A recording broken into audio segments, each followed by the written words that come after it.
आज इसे देखकर एक बरसों पुरानी घटना याद आ गई। अब आप सोचेंगे किसे, तो बताती हूँ। मौसी के यहाँ शादी थी, हम सब शादी में गए थे। वहाँ सब भाई बहन रिश्तेदार इकट्ठे हुए थे, मामा मासी के बच्चे भी थे।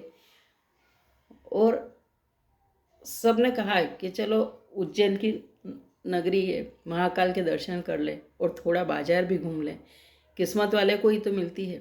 तो हमने भी सोचा चलो चलते हैं। फिर हम भी सबके साथ गए, दर्शन किए। और फिर सब जब बाजार में घूमने लगे तो कोई क्या ले रहा था, कोई क्या ले रहा था, हम चुपचाप देख रहे थे, क्योंकि हमें पता था कि जितनी चादर उतने पाँव फैलाना है।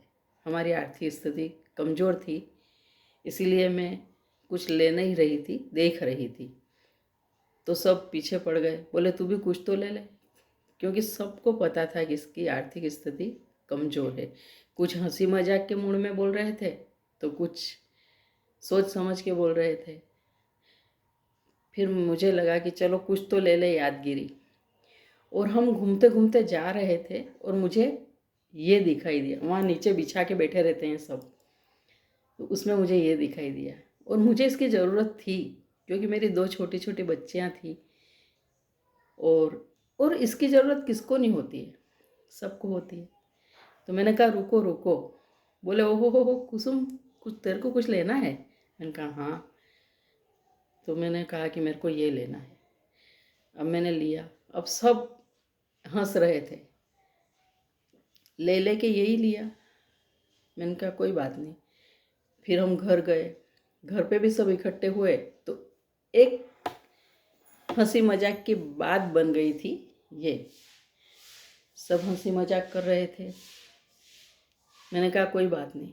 थोड़ा अंदर दर्द था, पर सोच रही थी कोई बात नहीं, आज हमारे कारण कोई हंस तो रहा है। सभी हंस रहे थे। मैंने कहा हंसने दो। मैं भी दिखाने के लिए तो हंस ही रही थी, थोड़ा दर्द था पर हंस तो रही थी। फिर क्या हुआ, आज जब ये मेरे हाथ में आया तो वो पूरी घटना आंखों के सामने घूमने लगी। और पता है, मुझे हंसी आई, आज सही में हंसी आई। और मैंने सोचा कि क्या इसकी ज़रूरत किसी को नहीं पड़ती? इसकी ज़रूरत तो शायद सबको होती है। क्या जो हंस रहे थे उनने कभी ये खरीदा नहीं है? हैं? और बस यही सोचकर आज मैं अकेले अकेले हंस रही थी। इसको तो सबके घर में होना चाहिए।